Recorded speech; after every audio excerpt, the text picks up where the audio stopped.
Hi, I'm Michelle Chalfant, psychotherapist, holistic life coach, and human just like you, learning to navigate life's challenges. With over 25 years experience, I teach people how to get healthy using the adult chair model. The adult chair model is where simple psychology meets grounded spirituality, and it teaches us how to become healthy adults. From anxiety and depression to codependency and relationship issues, you can use the adult chair for just about anything. Each week, I share practical tips, tools, and advice from myself and a wide range of experts on how to get unstuck, how to live authentically, and how to truly love yourself, all while sitting in your adult chair. Welcome to the Adult Chair Podcast. Hello, everybody, and welcome to the Adult Chair Podcast. I am Michelle Chalfant. Delighted to be here with you today. I'm going to stretch your mind today, everybody. I love this. So on today's show, we have the lovely, I think this is her third time on, Sarah Weiss. She is, oh my goodness, I don't even have a word for Sarah Weiss. She's phenomenal. Yeah, I'm going to stretch you today.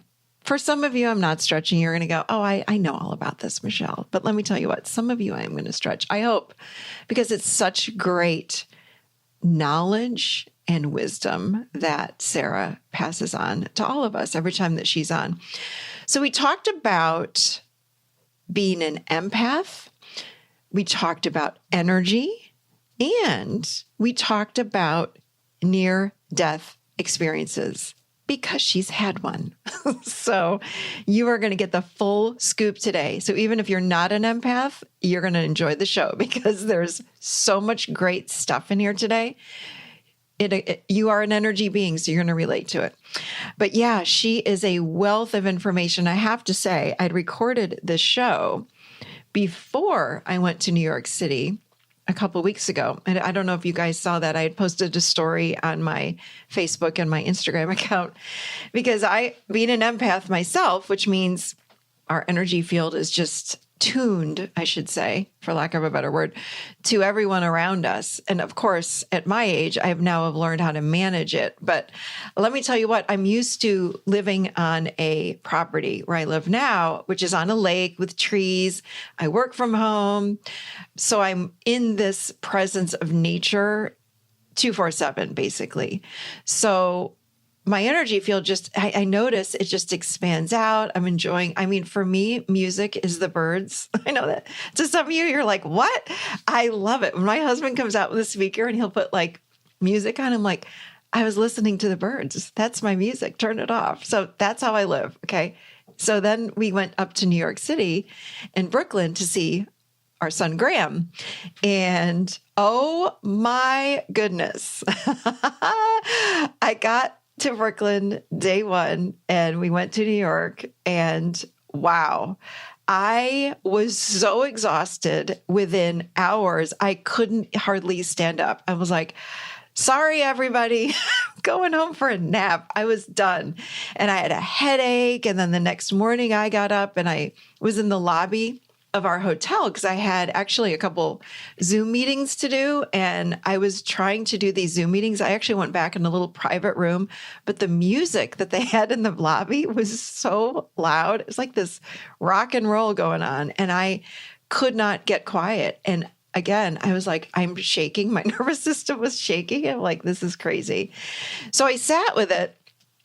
It was a very interesting experience, actually. I sat with it. I was like, what the heck is going on here? And I realized my energy field was so used to being this big, giant, expanded self. I pulled myself together, literally. And I love that we use energy language all the time. So I pulled myself back together and pulled myself in tighter to my physical body, had the best day. Like after I did that, I was like, oh, that's the problem. You can't walk around, in the city with this giant energy field because I was picking up on everybody's stuff and picking up on all their emotions and it's draining. So I tightened up my energy field and I had the best next few days in New York City. So for all you empaths out there, it is very possible. Just tighten yourself up. Of course, I shielded and all that stuff. So anyway, we're going to get into, I wish I had her on after that experience, but just wanted to share with you all that was my experience. So let me tell you a little bit about Sarah Weiss. We're going to jump right into the show today. Again, this is, I think, her third time on. And Sarah's passion and spiritual directive is to enliven, inspire, and empower those who desire to be whole. She says, when we heal the split between body and spirit, we're able to carry the deepest spiritual transmission, which is to radiate joy, balance, and strength daily. She's been a student for over 50 years in the Sufi, Andean, and Taoist traditions. Sarah teaches retreats, workshops, and lectures, and also has free ebooks and lovely, let me just tell you, lovely and powerful meditations on her site, as well as she also does one-on-one sessions with people for medical intuition and developing intuitive skills and all the things. You're going to want to check out her website for sure. But here we go with the wonderful and the wise Sarah Weiss. So welcome to the Adult Chair Podcast, Sarah Weiss. Hello, Michelle. It's so much fun to be back with you again. I know. Is this our third? I think so. Yes. I was going to say, you've been on a few times because we always have these juicy convos. Well, we get out there. we go way out there, and I'm like, these are my favorite convos. So I love that you're on with us again. Thank you so much for joining us. So we were just talking about how the term empath, which I know you're on one other time talking about empaths, right? Two other times, actually. And I'm going to talk about it again because, you know, I had the membership and now I have a coaching program and I'm online all the time now. And people are bringing that term up quite a bit more than I've ever seen. Are you also seeing that as well on your end? Hearing that? I think every single person in my life is either an empath or not. Yes. but they're finally self-identifying and finally getting some clarity and understanding for their whole lifetime. I mean, you're usually born an empath, and then from the very beginning, you don't understand that you are processing the world in a completely different way than most other people are. And if you're not processing the same, then things often get very awkward and you undergo a lot of dismissal, or people reject you because they don't understand that you're processing differently. And so finally, when you read something or hear something that helps you identify who you really are, it's just like this giant sigh of relief that, oh, I'm really not wrong all the time. I'm not that's how overly, people feel. Yeah. Or quote unquote, here's my air quotes, overly sensitive. Right? Like, I got to tell you, I like being overly sensitive and it's not a bad thing. Right. And so I really want to, I think we need to start out by, if you could define for us, what does the term empath even mean? Okay. So an empath is someone whose nervous system and brain have a certain physiological configuration. We can have more mirror neurons.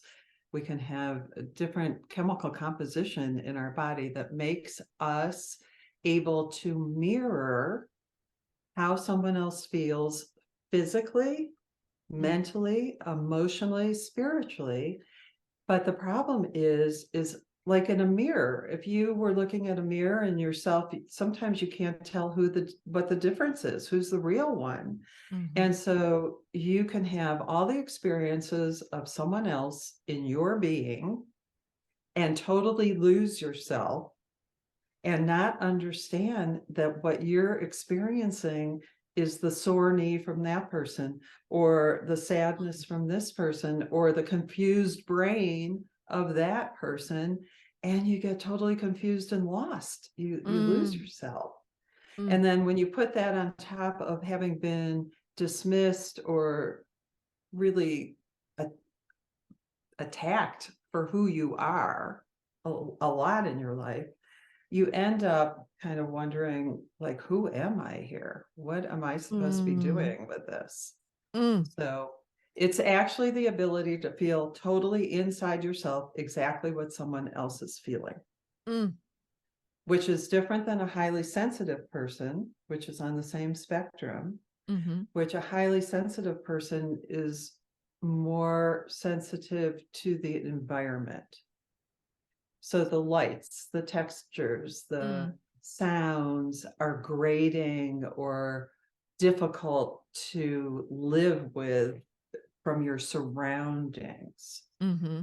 And you're not necessarily internalizing someone else's being.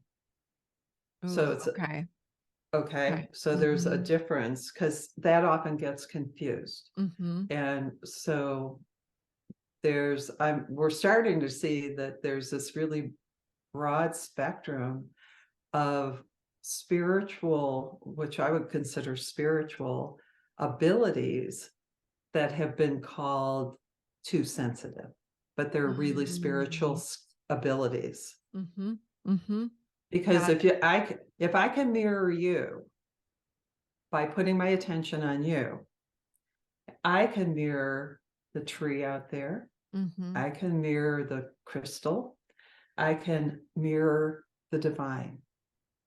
So I learn and process by finding out how I mirror something, and it tells me everything about Mm, what something is. So I can know what the inside of a crystal being feels like. I can know what the inside of that tree feels like. And if I set my attention on something grander, greater, a mystery of the universe, I can penetrate that too. And that's the positive aspect of being an empath, learning how to direct your attention to learn what you want to learn about the world. ooh, I know all about being an empath, and the way you just defined it was so beautiful. It's like you just taught me a Uh, few things, even that I was like, gosh, I'm sitting here thinking to myself, wait a minute. So tell us the difference between being intuitive and an empath. So intuition usually comes through as an insight, okay, Mm-hmm. or a gut feeling. Mm-hmm. So it's some type of guidance, but it's not something that totally takes over your being, as if Mm, you're a mirror of something outside of yourself. The intuition comes from within.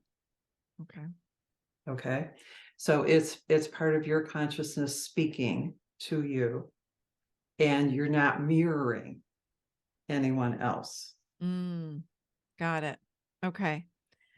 That was great. Thank you. So, oh my goodness, so many questions here. So when a child, how are you able, well, you are able to With a in lot of work. general. I know you can tell, but if I'm a parent to, let's say, a child, whether it be a toddler or middle school or a child living in my home, what are the signs that that little child is an empath? What are we looking for as parents?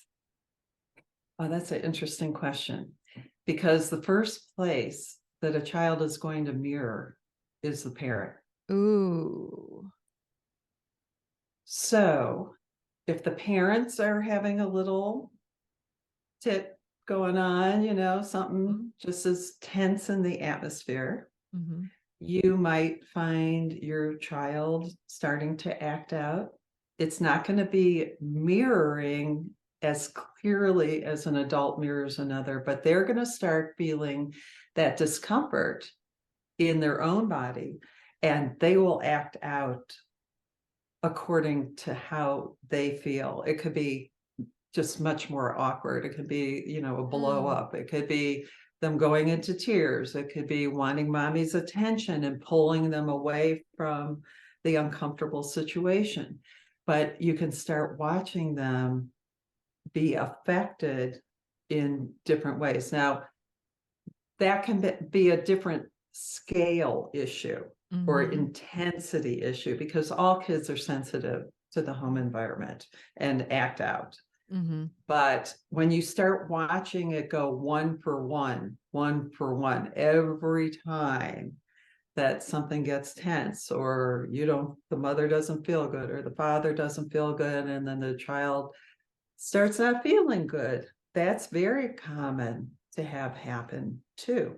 Mm. Or they'll wake up and they'll be very confused and say, well, I don't feel good, I can't go to school today, but they don't even know why. Mm. And it just might be because of the environment in the home. And that's the first place to look, to Okay. see. But you correlate it, you keep correlating it and watching.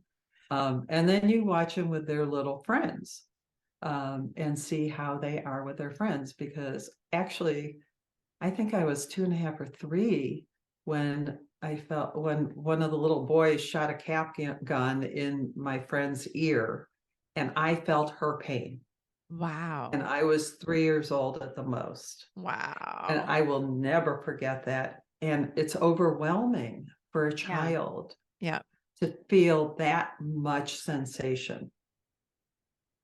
So as soon as parents, the other part of this is, as soon as parents start saying to themselves, oh, my child's too sensitive. I think that's a great term. If a parent starts saying to themselves, my child is too sensitive, or wow, are they awfully sensitive? That could be an indicator, correct? Exactly. Okay. Thank you. Exactly. Yeah. Yes. Yeah. Okay. So, and then, and if the parents don't understand what an empath is, then everything starts getting discombobulated and going downhill from there. Yeah, right. I mean, It's I true. remember my daughter with my granddaughter, when my granddaughter was about 3.5, she is really an empath. And I said to Shauna, I said, what do you think Harper's like? She said, whatever she's like she's got whatever you got. So, Love that. and so, but I mean, she is so sensitive to everything in her environment. Mhm. And it could easily be seen as social anxiety. Mhm. It could be easily seen as distraction. It could Ooh, be, ADD, you're saying. ADHD. yes, Mhm. yes, Yeah. because they can't stay focused.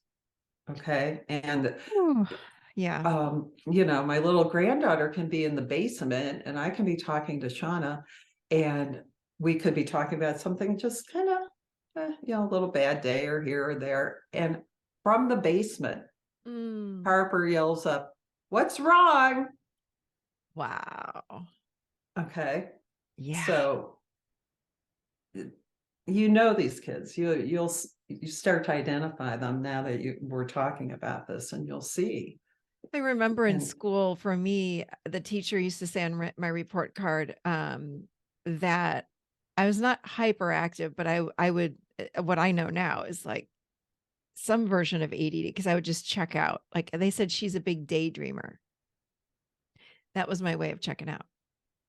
but that's the other thing, because if the teacher Mhm. is not having a good day, Yes. if the classroom is kind of chaotic, the empath child will lose it and act out in some way. Mhm. Okay.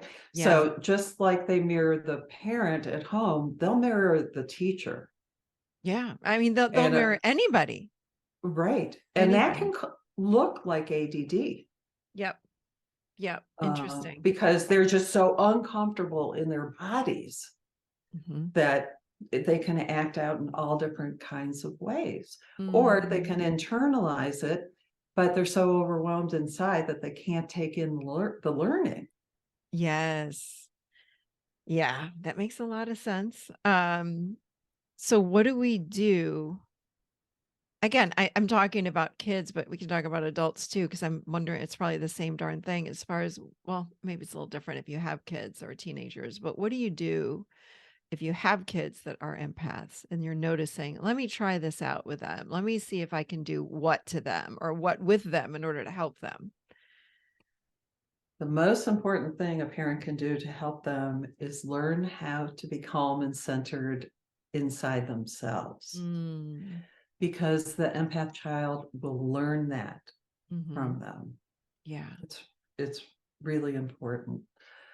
The issue is that if, let's say, if these children were born into a wise tradition, these are the children that would be picked out to be trained by the elders to carry on the wisdom traditions of the tribe, or they would be the ones, chosen to be the healers or to be some kind of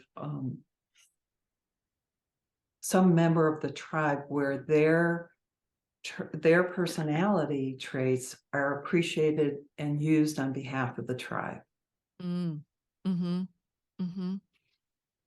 unfortunately, we don't have that kind of place with that kind of appreciation for those characteristics in our society. True.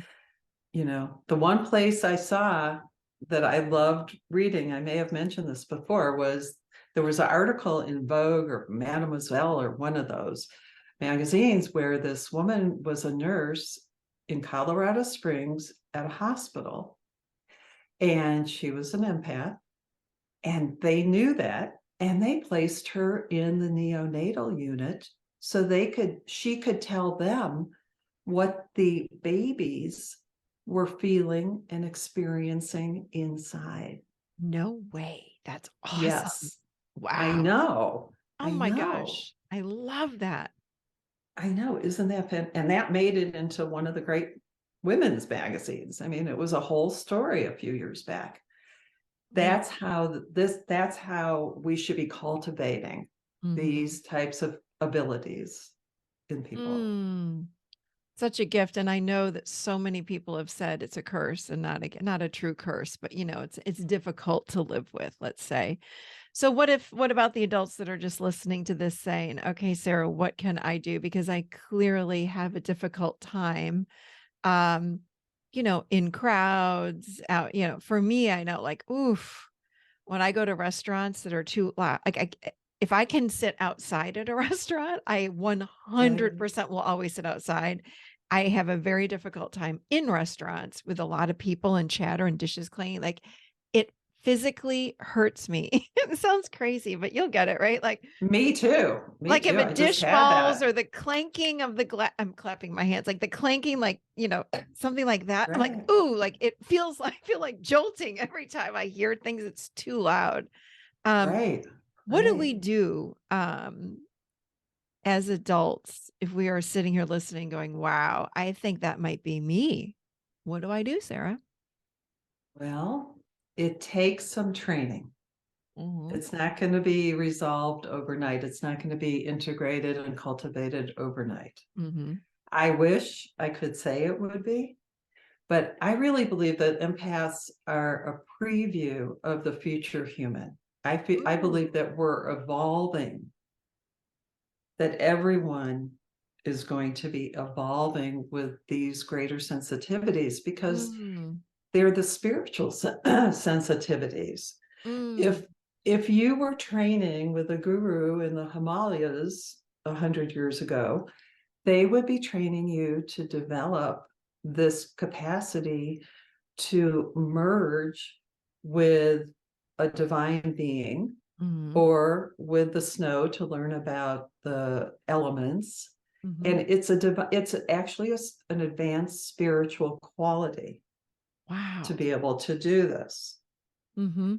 And so we don't have enough truly deep training programs for people to go through.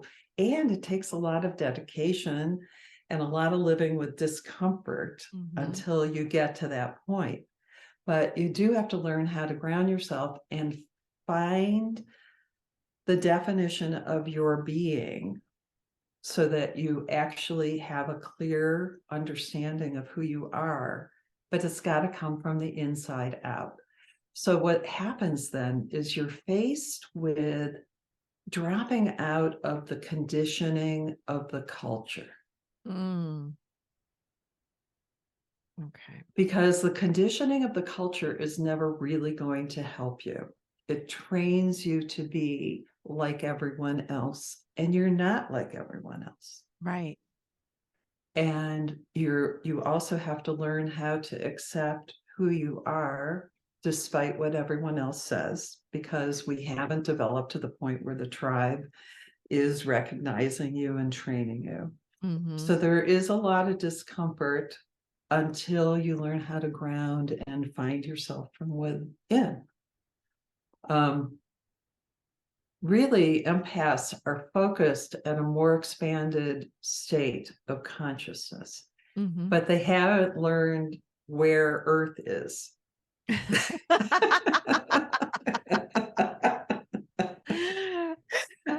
Tell us more about that, Sarah. So you're saying we're not really grounded? Well, we're out here in, Yeah. more of the light planes. Yeah. There's usually every empath is very loving and really has this sense of oneness because they know how to become one That's with. true. I never thought about that. That's Oh, true. absolutely. I Definitely have mean, a sense of oneness. Yeah. right. I mean, your body tells you if your knee hurts because her knee hurts, you're one. Yeah. Oh, that's really good. Mm. And that's an advanced spiritual state. Mm. Realization. Yeah. You know that inside your cells, Mm. inside your body. But if you haven't been taught how to titrate your consciousness into the physical 3D realm, then you still just kind of float around mirroring a lot. And if you haven't been taught how to manage your energy and how to direct your attention, then you just kind of end up being subjected to whatever influences are around you. And that's really uncomfortable and can end up in illness and accidents and pain and saying things that weren't yours to say. I mean, how Mm. many times have I blurted something out that someone else was thinking? Yeah. Right? Yes. I didn't know that that was also a trait. Yes. I do relate to that one. I've learned to Have shut you? my mouth and I pause. I've inserted a pause. I'm like, okay, let me think, Right. let me feel, let me think and then feel before I say that. And now I notice I don't say nearly what I used to say. Like, Right. no, Right. So you learned. I did And learn the hard way. Let me tell the you. hard way. I mean, Yeah. sometimes I just cringe, right? Yeah. For sure. What, Yeah. what about when you feel, you mentioned illness, and I'm curious about this. When we feel like, how does illness occur, or is it elevated if you're an empath? Are you Not more? unless you understanding what's Mm. going on. So, so you know how there's that syndrome where a man can feel what a Yes. woman's feeling when she's pregnant, right? Oh, I thought you were going to say like Or when having someone's her arm gets period. cut off or what. Yes. Oh, oh. All of that. Yes. Oh, yeah. So, hold on, I just completely lost track. Where were we? I When a just man can feel like when the woman's period is coming on and they're so right, connected in that way. right. And what was the question The before that? question is, I'm curious about if we take on illness. Oh, right, illness. Yes. So, have you ever felt sick 1 minute and then felt better like 5 minutes later? 100%. Yeah. 100%. There it 100. is. Yeah. Yes, it is so confusing because you really think you're sick Yeah. and you're picking up someone else. Yep. And then you leave the room or the situation changes and then you change. Yep. And this is what they know also about multiple personalities, right? You can have a physiology that identifies with one personality. Yep. Like one can have diabetes and another personality doesn't. Isn't that great? That is like mind blowing to me that happens to us. Right. But yes, I do know all Right. about that.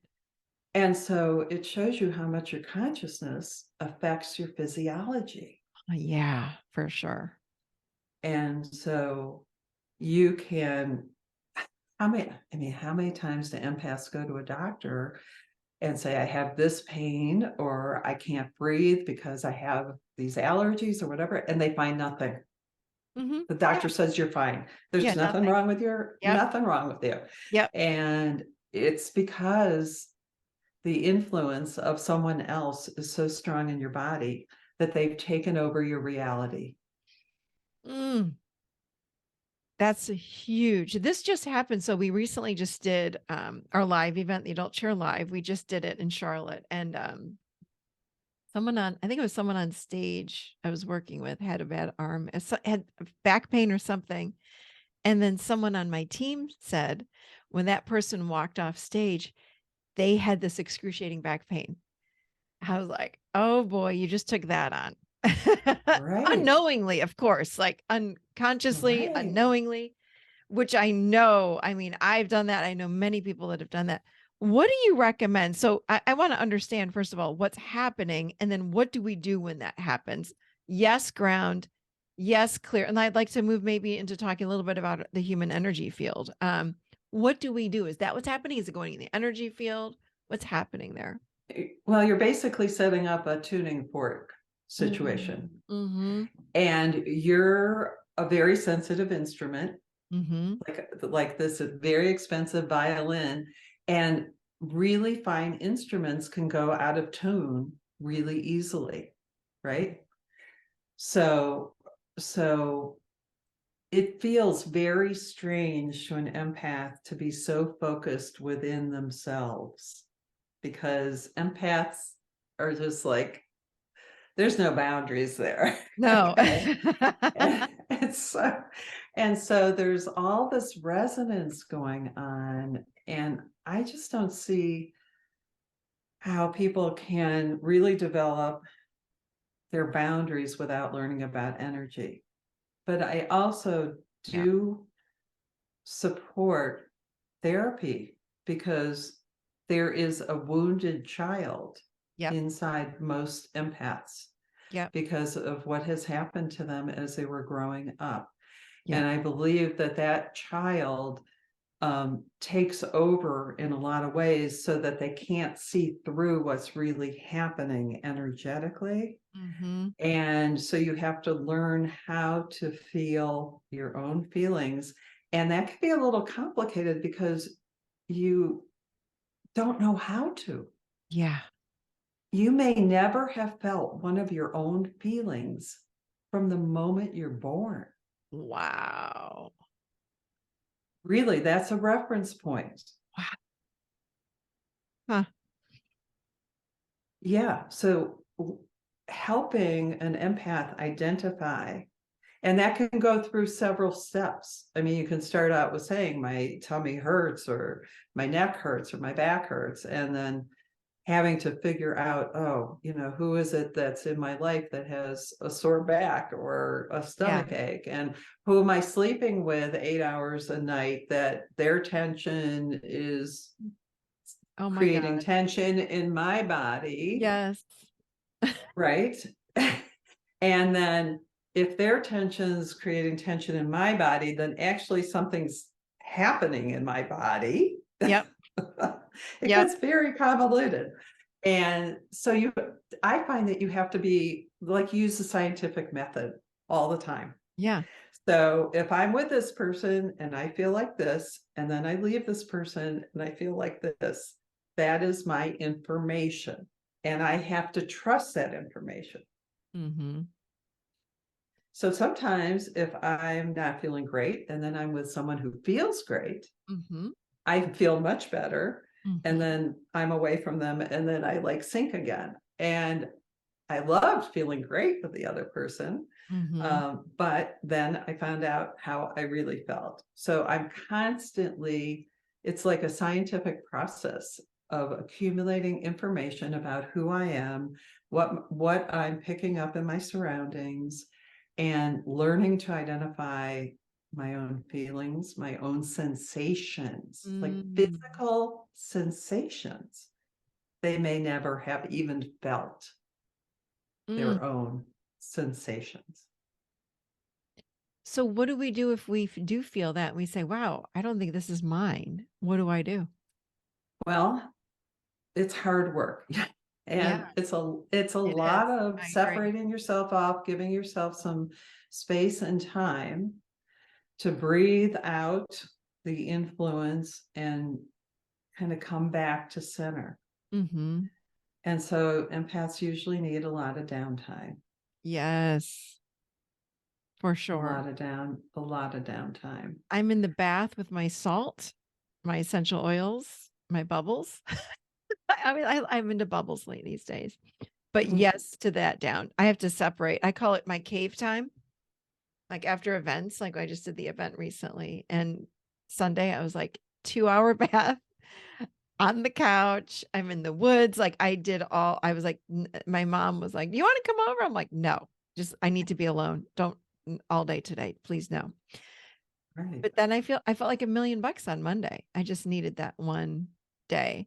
So it's not a matter of, let me get clear about something here. It's not a matter then, what you're saying is, of I didn't protect myself enough. I was too overly empathetic during my event. I'm thinking of people that like, is it just that we just need that alone time to recharge? Or could we actually be with a lot of people, go to a concert, go to a restaurant, whatever it is, and come home and feel okay with better boundaries? Rarely. Yeah. It's I would say that it depends on your personality. I mean, Yeah. but your body is your body. I mean, this is very physiological, Yeah. and it's going on whether you realize it or not. Yep. So imagine all these frequencies coming into your body, and you're just having a conversation with someone and you're not aware on every single level that you're being No. impacted. Yeah, you can't be, right? But right, I mean, it's difficult. So you do learn how to manage what situations you're in Yeah. to keep yourself comfortable. Mm-hmm. And sometimes other people don't like that, Nope. I agree with you. right? Mm-hmm. And so you learn how to finesse some things. Mm-hmm. Yeah. But sometimes you can't, because sometimes you're just overwhelmed so fast and so hard True. True. that it can be a little awkward. But I see this as a long-term learning situation. I see it like learning any other kind of craft or art. It's practice, it's support, it's a good coach or a good therapist. It's community with other people who Yeah. are like you. And I think that, when I would say that the empath identity started being known maybe about 15 years ago. Yeah. And before that, the highly sensitive identity, personality was identified before that. And so I do see us on a trajectory where this is going to be studied more. Teachers are going to understand their kids more, parents will understand their kids more, and it'll get better and better. And I also see the children coming in these days are completely different frequency and breed than those before them, and they're not going to let anyone else tell them who they're supposed to be. That's There's true. a Very lot of true. those coming in now. Yeah. And so I think we're really evolving very quickly, but it's a lot of the people that have not had good training that really need some. Yeah. And I think therapists and teachers are starting to become aware of this. Thank So goodness. I think it's so I hope needed. so. It's so needed. Let's shift gears because there's something I have not talked with you about yet on the show. And this is a topic that I don't know why, since a child, it's always fascinated me. In fact, in college, I used to do a lot of when I was able to do a research, when I'd get asked to do a research paper, I did a lot of research papers on death and dying for some reason. Ah. Well, we know why, not for some reason. I'm fascinated with, like, what is God? Who is God? What's on the other side? I want to know what's on. I want to understand energy. So you have had experiences with near-death experiences. Yes. Yes, Yes. I'd like to hear about that. I've never had anyone on the show that has talked about that. So, Oh, um, actually, it's become a real popular topic now. I mean, it seems like on YouTube, all these podcasts are coming up around this topic now. So it's really coming to the surface, which is fantastic. yeah. Because I really think that we are severely lacking in the understanding around birth and death, Yeah. and that framing this lifetime and how important it is to understand it, to frame this lifetime, to put it in context. Yep. So, first of all, a near-death experience is an experience where, and there's just thousands and thousands of studies. This has been studied now scientifically. Yes. And so there's thousands of studies that show that the person's brain, body actually dies. Mm-hmm. And then when that happens, we start going through the stages of consciousness that happen beyond death.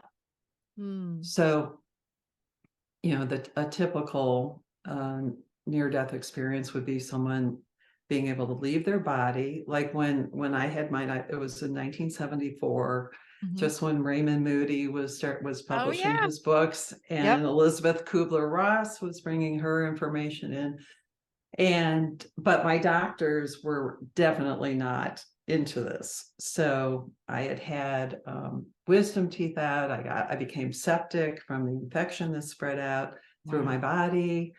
I was in and out of the hospital with antibiotics, IV. And finally, they decided that the infection settled in my tonsils. So they were going to take my tonsils out. So they couldn't put me under because I was too sick. Oh my I gosh. was that sick.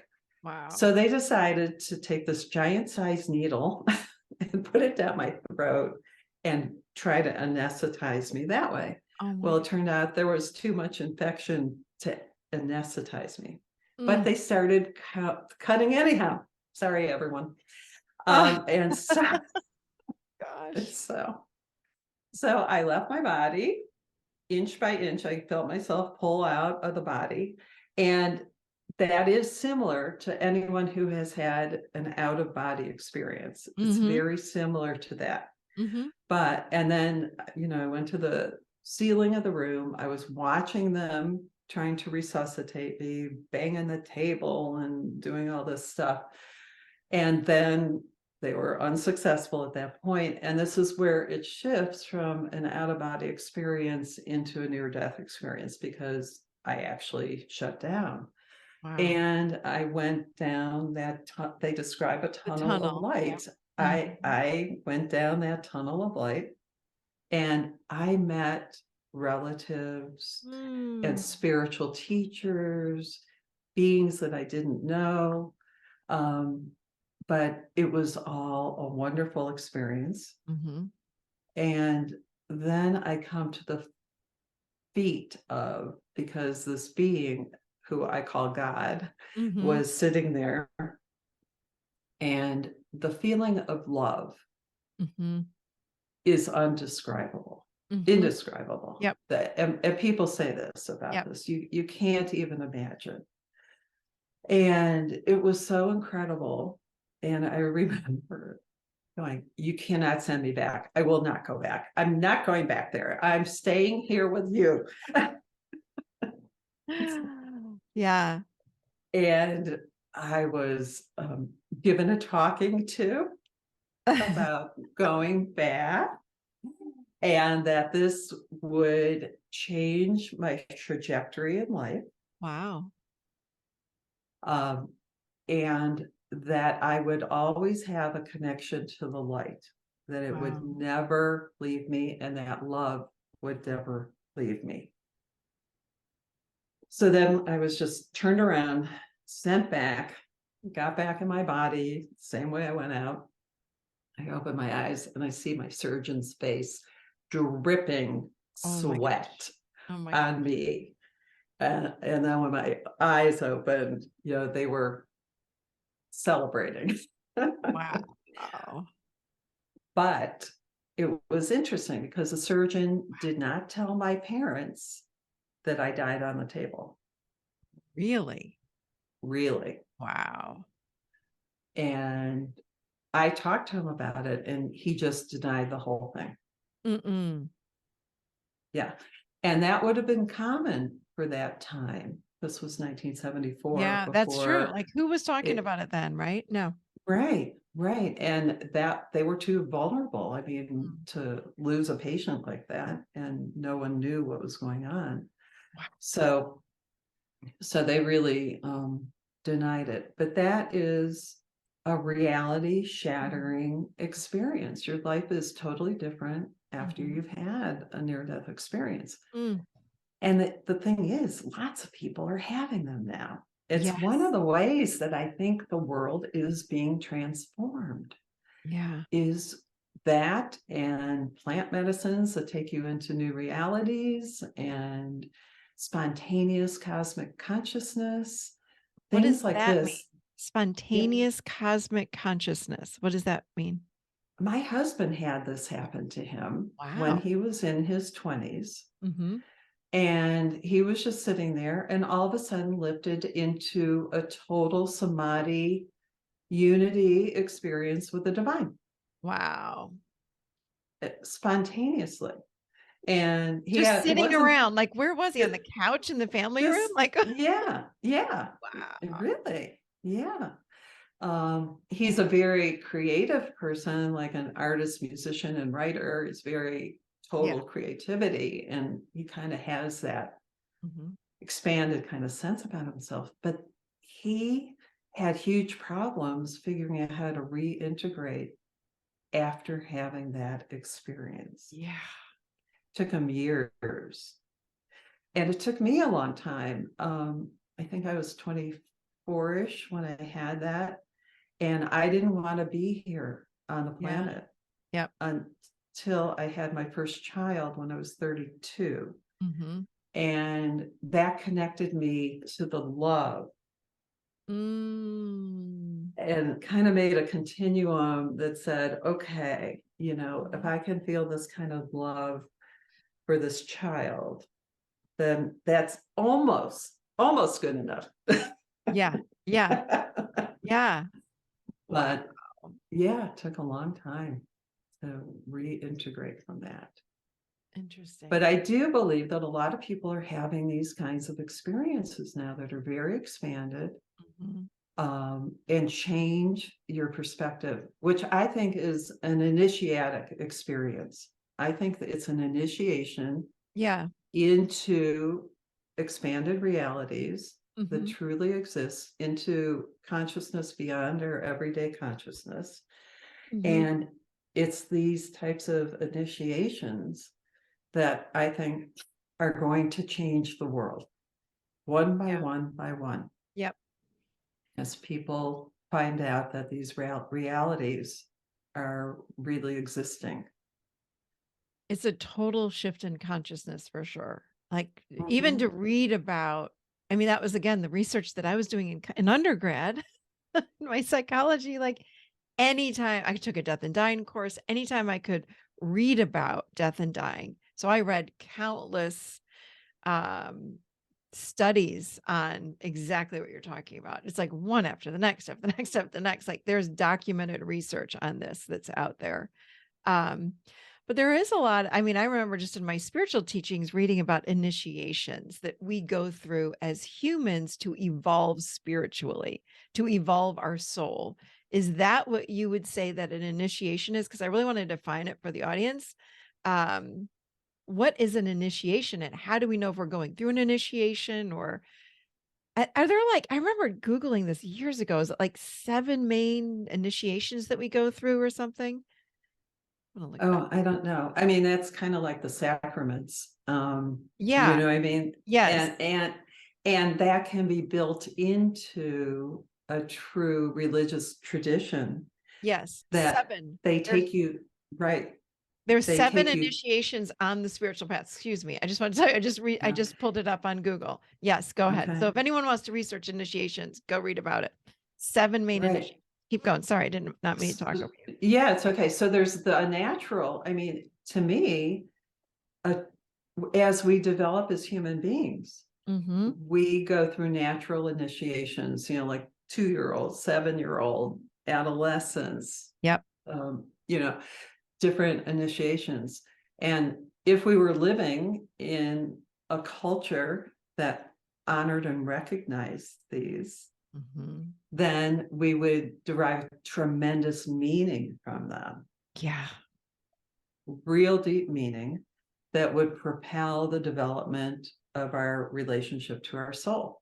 Mm. But what happens when a girl gets her period? It doesn't turn into necessarily a deep, meaningful experience. Oh, I mean, yeah. we don't have a lot of that in our culture. It's growing, Mm-hmm. but we don't have a way of recognizing these natural initiations. Right.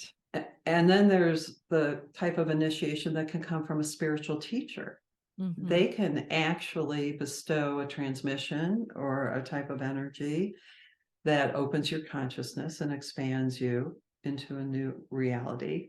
Mm-hmm. And then you start growing into it, that they can initiate the initiation. They can cause it to start happening. And so that's another type of initiation. And then there can be the spontaneous, really profound ones. There can be initiations from deep trauma Mm-hmm. How is that that an change your life. initiation? Just by changing your life and opening you up in it that way from the trauma? Right, right, right. I mean, it changes how you're going to live your life from then on in. And I consider that an initiation. Mm-hmm. But you need people to help guide you through cultivating it into something meaningful. Yeah. Um, but a dark night of the soul is an initiatory experience, and that can last 7-10 years even. That term has been coming up a lot over the last, I don't know, 5 or so years. Have you been noticing that too? Yeah, I've been aware of it for a long time. Carolyn Mace talks about it a lot Yeah. too. Yep. But And I've had to use that with a few of my coaches and a few people that I personally know. I'm like, I think you're going through a dark night of the soul. So can you just give us a definition of what that means and what that might look like in someone's life?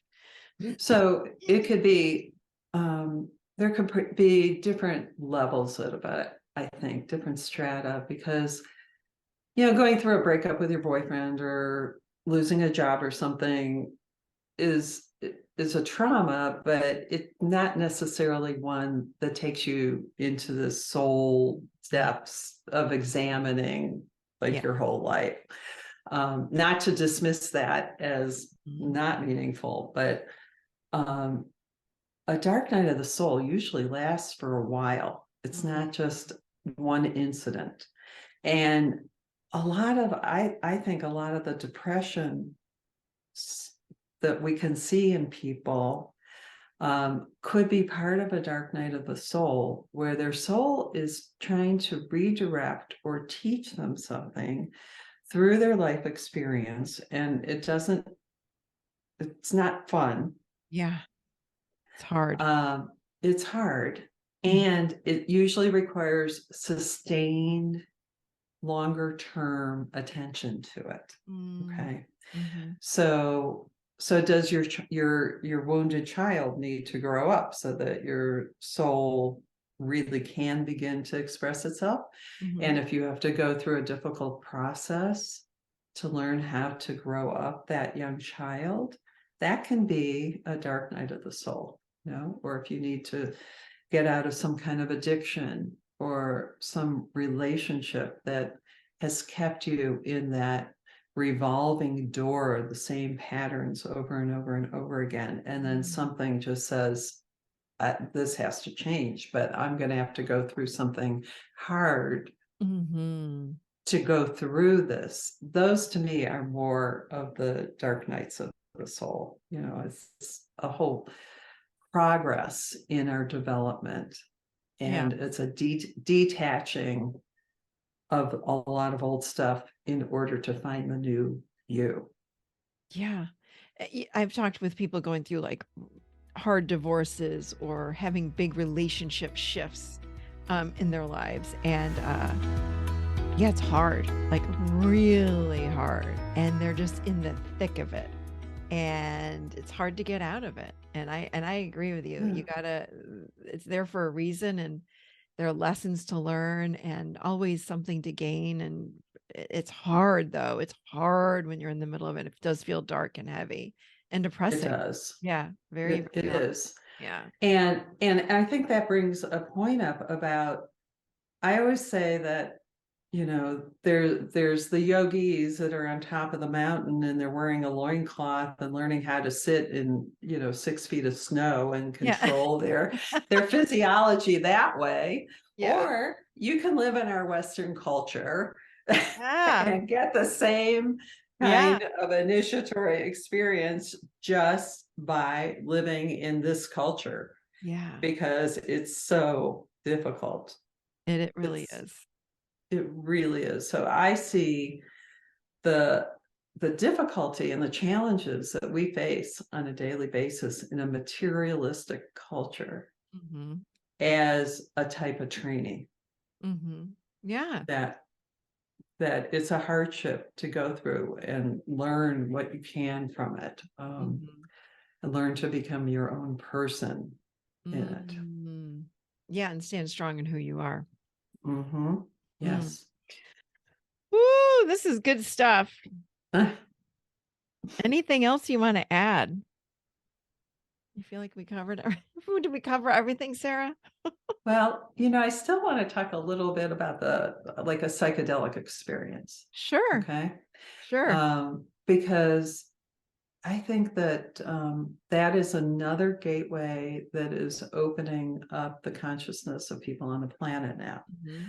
Yeah. And I had, and to me, they can be very deep initiatory experiences. And I'm glad there's people are spending time learning how to guide people or be coaches for people and learn how to do this in a skillful spiritual way.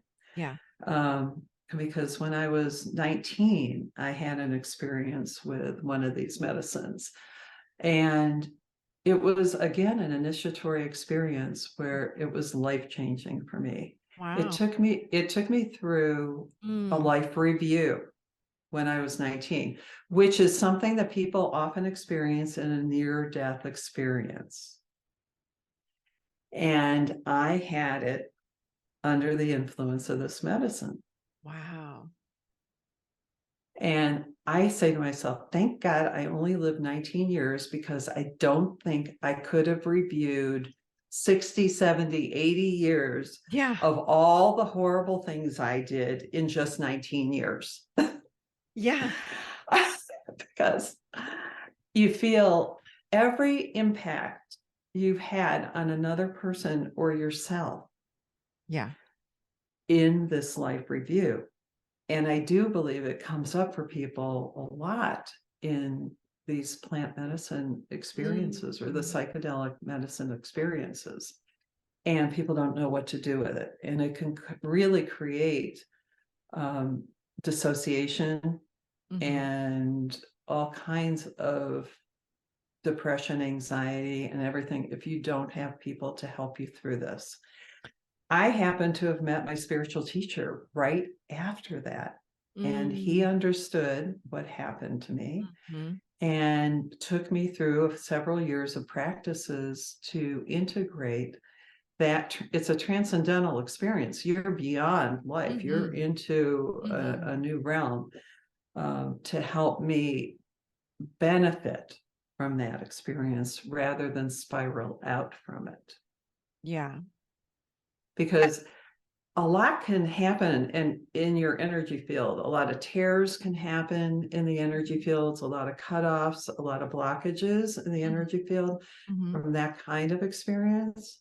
And I've also helped repair people, because he taught me how to do it, when they've had a reality shattering experience. It shatters parts of your energy field, and they need to be restored and repaired in order for Yeah. you to become the new person from that.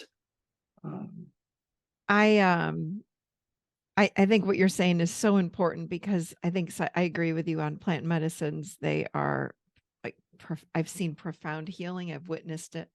I've experienced some of it myself, but what's so important is that you do it with a skilled practitioner, someone that knows this is not this is not to be done.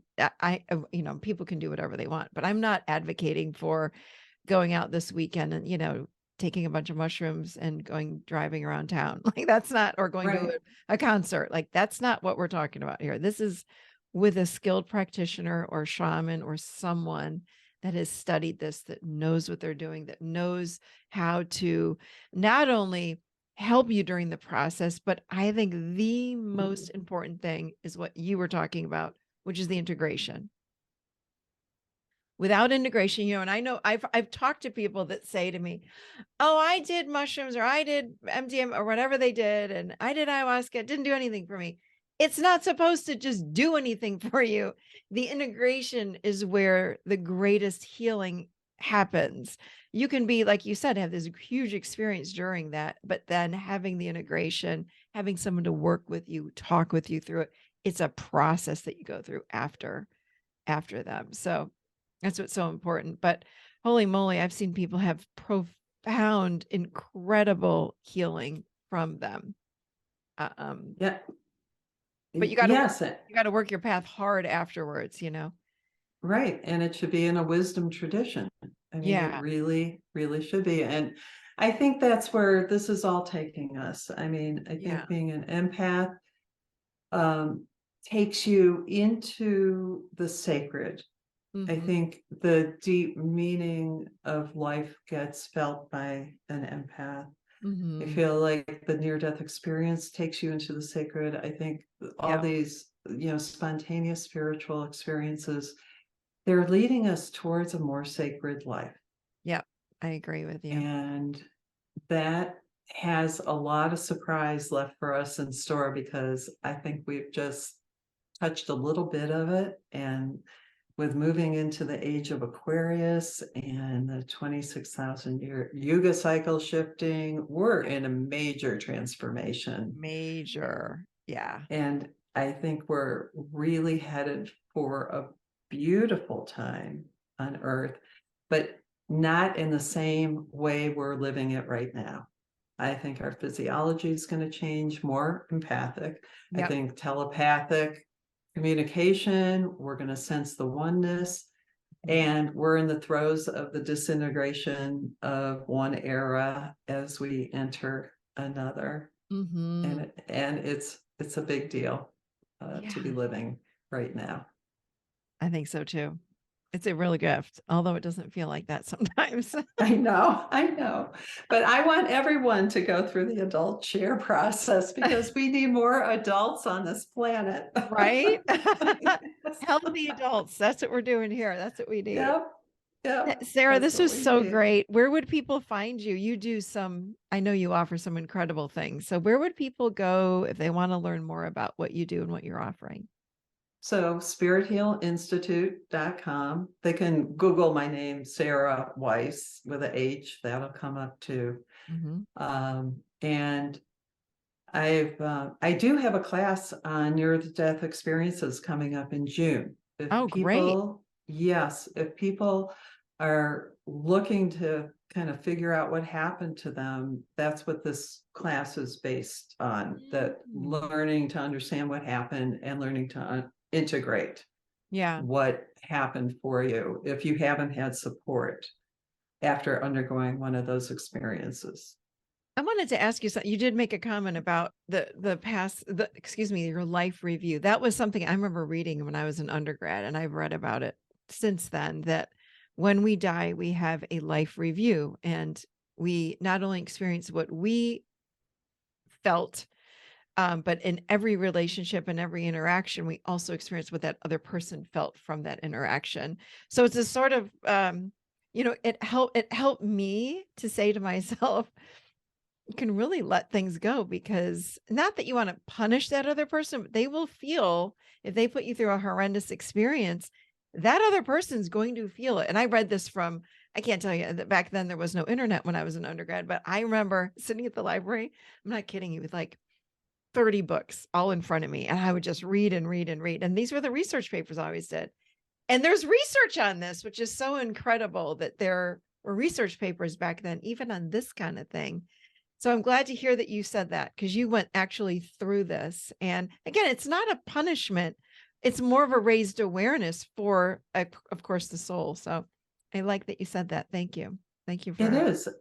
And it does raise our consciousness into the place where we do understand that what we do to someone else, we do to ourselves. Yeah. Absolutely. Absolutely. Really. So thank you. Thank you. Well, this was so wonderful. Thank you so much for joining us. You are a wealth of wisdom, and it's always a pleasure to have you on. Thank you so much. And thank you for everything that you're doing. I'm so happy that your teachings are getting out to a lot of people now. Thank you. All right, everybody.